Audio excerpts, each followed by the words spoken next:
মহারাজ, বেয়াদবির জন্য ক্ষমা করবেন। অনেক দিন আগের কথা। সুদূর এক রাজ্য ছিল, যার নাম চন্দ্রপুর রাজ্য। সেই রাজ্যের রাজা ছিলেন রাজা শক্তিবীর, আর রানী ছিলেন রানী লাবণ্য। চন্দ্রপুর ছিল অত্যন্ত ধনী ও সমৃদ্ধ একটি রাজ্য। প্রজারা সুখে শান্তিতে বাস করত।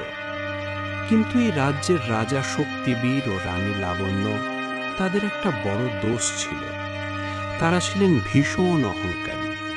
তারা গরিব মানুষদের তুচ্ছ-তাচ্ছিল্য করতেন।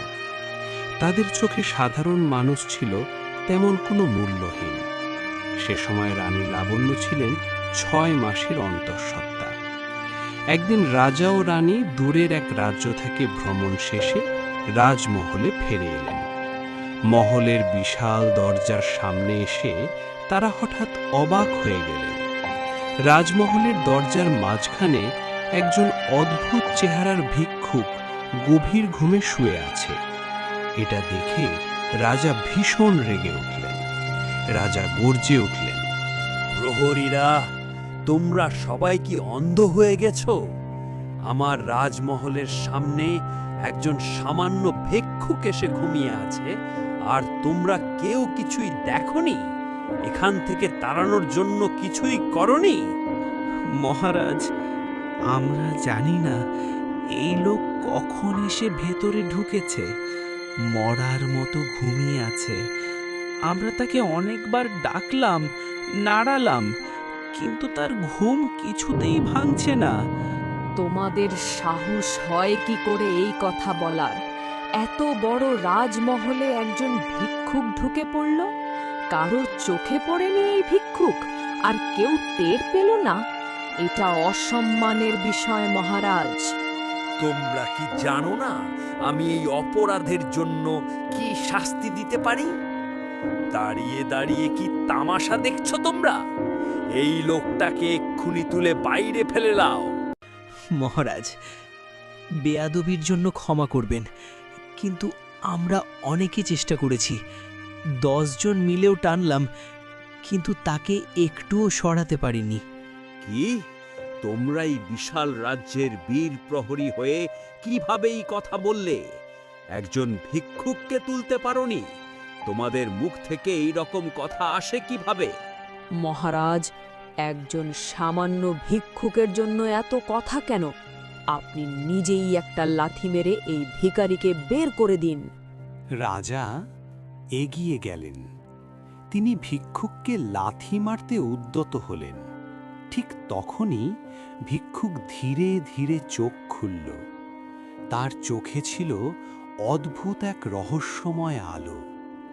সে শান্ত গলায় বলল, রাজা শক্তিবীর, তুমি কি সত্যি এত অহংকারী হয়ে গেছো? একজন অসহায় মানুষের সাথে এমন আচরণ করছো? আমি তোমার থেকে এটা মোটেও আশা করিনি শক্তিবীর। চুপ কর ভিখারির বাচ্চা। তুই কে যে আমাকে উপদেশ দেওয়ার? আমি হলাম এই বিশাল রাজ্যের রাজা শক্তিবীর। আমার উপদেশ সবাই মেনে চলে, বাধ্য। আর তুই কি না আমায় উপদেশ দেহ?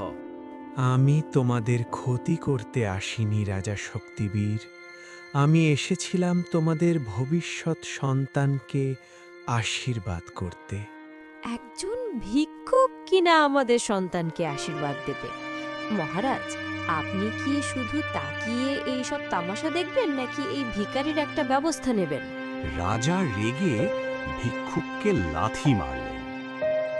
ভিক্ষুকের চোখ আগুনের মতো জ্বলতে থাকে। তার মুখে আর স্নেহ শান্তি আভাটা আর নেই। তার কণ্ঠ গম্ভীর হয়ে উঠল। ওহে অহংকারী রাজা শক্তিবীর, তোমাদের অহংকার আকাশ ছুঁয়েছে। তোমরা মানুষকে মানুষ মনে করো না। তাই আমি তোমাদের সেই অহংকারের জন্যই তোমাদের সন্তানকে অভিশাপ দিচ্ছি। এই ভিক্ষুক বলে কি? সামান্য একজন ভিখারির দিবে আমার সন্তানকে অভিশাপ? রানীর গর্ভে যে রাজকন্যা আছে সে জন্মের পর থেকে দিনের 18 ঘন্টা ঘুমিয়ে থাকবে। সে কখনো রাজ্য শাসন করতে পারবে না। আর এটাই হলো তোমাদের অহংকারের ফল।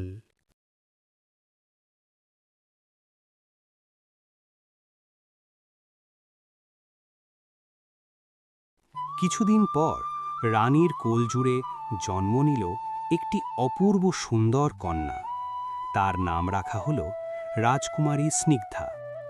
কিন্তু জন্মের পর থেকেই অদ্ভুত ঘটনা ঘটতে লাগল। রাজকুমারী প্রায় সারা দিনই ঘুমিয়ে থাকত।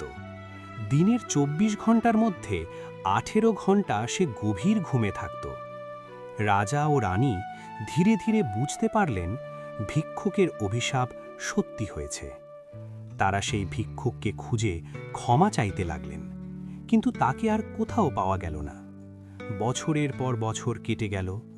রাজকুমারী স্নিগ্ধাও বড় হতে লাগল, কিন্তু তার ঘুমের অভ্যাস বদলাল না। এভাবেই তার 18 বছর কেটে গেল। একদিন রাজা রাজ্যে এক জ্ঞানী সাধুকে নিয়ে এলেন। সাধুর নাম ছিল দরবেশ ফারুক। রাজা বললেন, দরবেশ বাবা, আমার মেয়েকে আপনি বাঁচান। এই অভিশাপ থেকে মুক্ত করার জন্য কোনো উপায় আছে কি? উপায় আছে, কিন্তু এটা খুব কঠিন। বলুন দরবেশ বাবা, আমি সব করতে রাজি। আমি শুধু আমার মেয়েকে ভালো করতে চাই। রাজকুমারীকে স্বপ্নরাজ্যে গিয়ে ঘুমের দেবতা নিদ্রেশ্বরকে খুঁজে বের করতে হবে। তার কাছে গিয়ে তোমাদের হয়ে ক্ষমা চাইতে হবে। যদি সে না পারে তাহলে কি হবে আমাদের মেয়ের? তাহলে 3 দিন পর রাজকুমারী চিরদিনের জন্য ঘুমিয়ে পড়বে। তাকে আর কখনো জাগানো যাবে না। আর এটাই তোমাদের অহংকারের ফল। পিতাজি, মাতাজি, আপনারা আর কাঁদবেন না। আপনাদের ভুলের শাস্তি আমি নেব। আমি নিদ্রেশ্বরকে খুঁজে বের করব। ঘুমের জগতে প্রবেশ করল রাজকুমারী। চারদিকে পাহাড়, জঙ্গল আর কুয়াশা।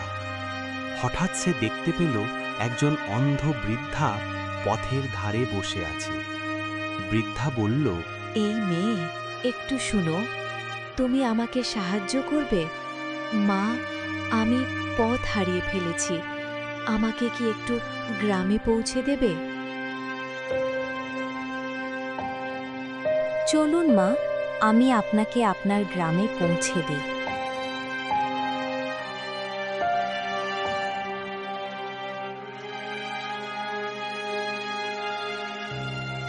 তুমি সত্যিই খুব দয়ালু। আমি জানি তুমি কিসের জন্য এখানে এসেছো। দক্ষিণের পথ ধরে গেলেই নিদ্রেশ্বরের প্রাসাদ পাবে। পথে সে আবার এক অসুস্থ কাঠুরিয়াকে পেল। সে জ্বরে কাতরাচ্ছিল।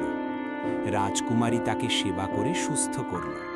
কাঠুরিয়া বলল, তুমি উত্তরের জঙ্গল পেরোলেই দেখতে পাবে নিদ্রেশ্বরের মহল।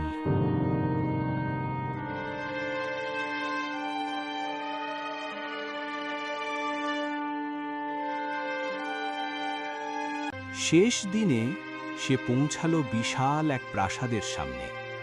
সেখানে তার দেখা হলো একজন রাজপুত্রের সাথে। তার নাম ছিল রাজপুত্র আরিন।